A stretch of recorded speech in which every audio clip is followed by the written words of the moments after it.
সাগর সঙ্গমে কবি ভবানীপ্রসাদ মজুমদার।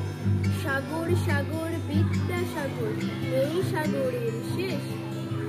আজ সবাই তাই খুঁজে পায় তোমার জ্ঞানের দেশ। সাগর সাগর দয়ার সাগর, বিশাল তোমার মন। বীর সিংহ সিংহ শাবক, সবার আপনজন। সাগর সাগর গুণের সাগর, যায় না দেওয়া দাম।